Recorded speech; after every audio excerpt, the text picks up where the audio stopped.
Today, asset managers including BlackRock and Grayscale disclose fees for their proposed spot Bitcoin ETFs. Coinbase is planning an acquisition that would allow the platform to launch crypto derivatives in the EU.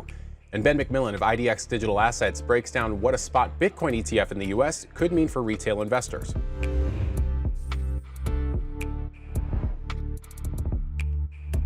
Welcome to CNBC's Crypto World. I'm Jordan Smith.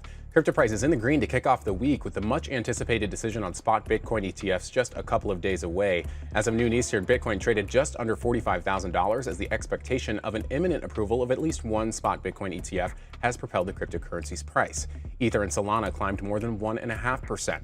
Crypto-focused stocks were mixed ahead of the SEC's decision, with Coinbase, the Grayscale Bitcoin Trust, and MicroStrategy all in the red as of noon Eastern. Bitcoin miners Marathon and Riot, however, both rose nearly 1.5%. All right, let's talk about the top stories. Asset managers, including BlackRock, Grayscale, and ARK21 shares, disclosed fees today for their planned spot Bitcoin ETFs as the deadline to approve these investment vehicles approaches. BlackRock set a fee of 0.3%, while VanEck disclosed plans to charge 0.25%, and ARK21 shares lowered its planned fee to 0.25% from 0.8% as competition among participants heats up. Bitwise disclosed a 0.24% fee, and Fidelity set a 0.39% fee from the filings we reviewed. It appears Grayscale also set a fee higher than other asset managers at 1.5%. Meanwhile, the exchanges that will list spot Bitcoin ETFs, like the NASDAQ and CBOE, filed amended documents last week on behalf of asset managers, including BlackRock and Fidelity. The amended 19B4 filings, which notify the SEC of a proposed rules change for an exchange, join amended S1 filings addressing feedback from the agency. It's widely expected that once the 19B4 filings are approved, the SEC could separately approve the S1 applications of all the ETF applicants at once. Next, as the deadline for a spot Bitcoin ETF in the US looms, SEC Chair Gary Gensler took to X to remind investors that there are risks associated with crypto. Gensler wrote in a thread today that investments in crypto assets can be exceptionally risky and are often volatile. He reminded people that a number of major platforms and crypto assets have become insolvent or lost value. He also warned that fraudsters continue to exploit the rising popularity of crypto assets to lure retail investors into scams. Gensler added that these investments continue to be replete with fraud, bogus coin offerings, Ponzi and pyramid schemes, and outright theft where a project promoter disappears with investors' money. Last, Coinbase wants to offer crypto-linked derivatives in the European Union. Coinbase told CNBC exclusively on Friday that the crypto exchange entered into an agreement to buy an unnamed holding company, which owns a license that would allow the crypto company to achieve its goal.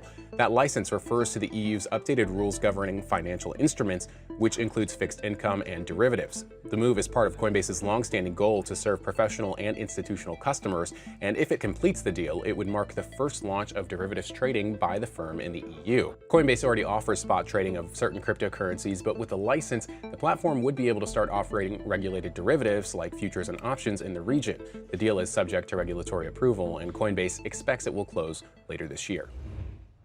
All right, back to spot Bitcoin ETFs for our main story. I spoke with Ben McMillan, the founder and CIO of IDX Digital Assets, on what the impact of an approval of one of these proposals could mean for retail investors and institutions.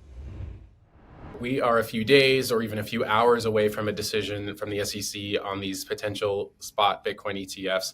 What's your expectations on whether the SEC will give the go-ahead for one of these spot ETFs? And also, what are your price expectations for Bitcoin in the aftermath of that decision either way? Yeah, so I think at this point, we've seen the SEC has clearly been very deliberate with their approach to allowing spot Bitcoin ETFs, and as such, so have the issuers. And at this point, we've seen a lot of back and forth. The market expectation is that it's going to hit this Wednesday, the 10th. I think that's the likelihood. At this point, we have all the updated S1s. For any offering that comes to market, of any type of kind of 40 Act fund, ETF in particular, there's a lot of back and forth with the SEC. So this isn't just these issuers, putting something out there and hoping it hits. They have good visibility and a high likelihood that this gets allowed. So I think at this point, it'd be very surprising if that were not the case. And I think it is imminent. I think the market is right that it's likely going to be this week. So the next question is, what does that mean for price action? Longer term, this is very bullish. And I'll get into that, although I would caution investors that, we've started seeing some bullish price action in the last couple of weeks in anticipation of this event. So you do have to be, a little bit worried about the buy the rumor, sell the news type of trade here. Now, do I think the bottom's going to fall out? No. But I don't think people should, necessarily rush into, Bitcoin expecting a huge bump day of. Although it is Bitcoin, anything can happen.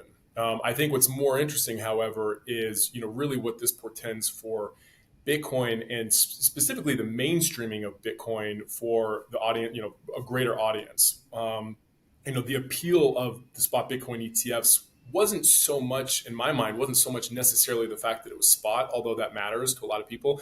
It was who was behind it. The fact that you've got really big names, BlackRock, of course, and Fidelity being kind of the two poster children here, suggests that once these ETFs are allowed, they'll start to find their way into things like 401k type plans, retirement plans.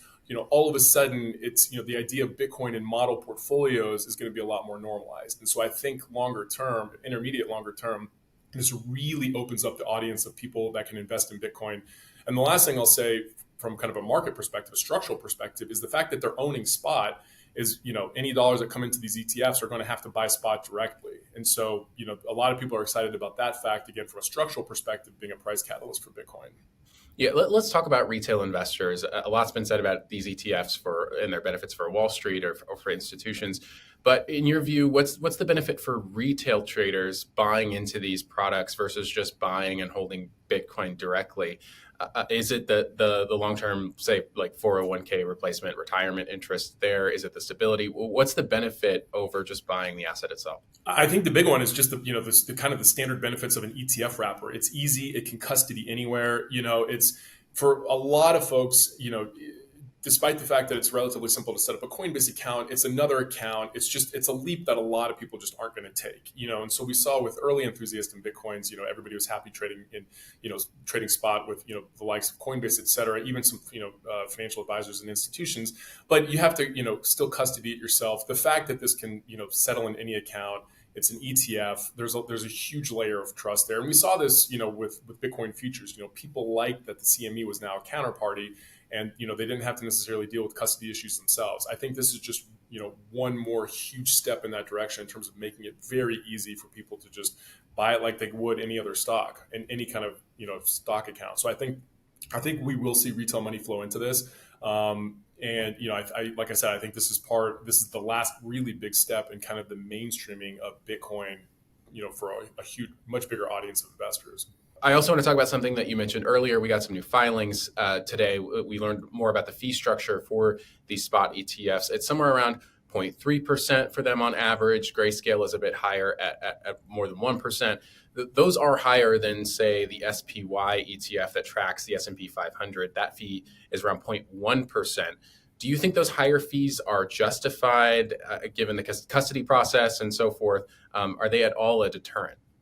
No, I don't think so. For the exact reason you mentioned, there is a cost of custody here. It's non-trivial. Anyone who's tried to do this themselves knows that. And also, when you look at it in the context of kind of smart beta or alternative asset class ETFs, they're very much in line. Frankly, even a little bit cheaper than what you might see in some of the more sophisticated factor-based stuff. So I don't think the fees are going to be a deterrent at all. In fact, if anything, I think we see some of the filings have shown that people are going to, some of the issues are going to rebate fees for a certain period of time or up to a certain amount. So I think that's signaling that they're aggressively trying to attract, flows, specifically retail flows, into their ETFs. But yeah, that aside, I don't see the fees being a big stumbling block for retail or institutional in these.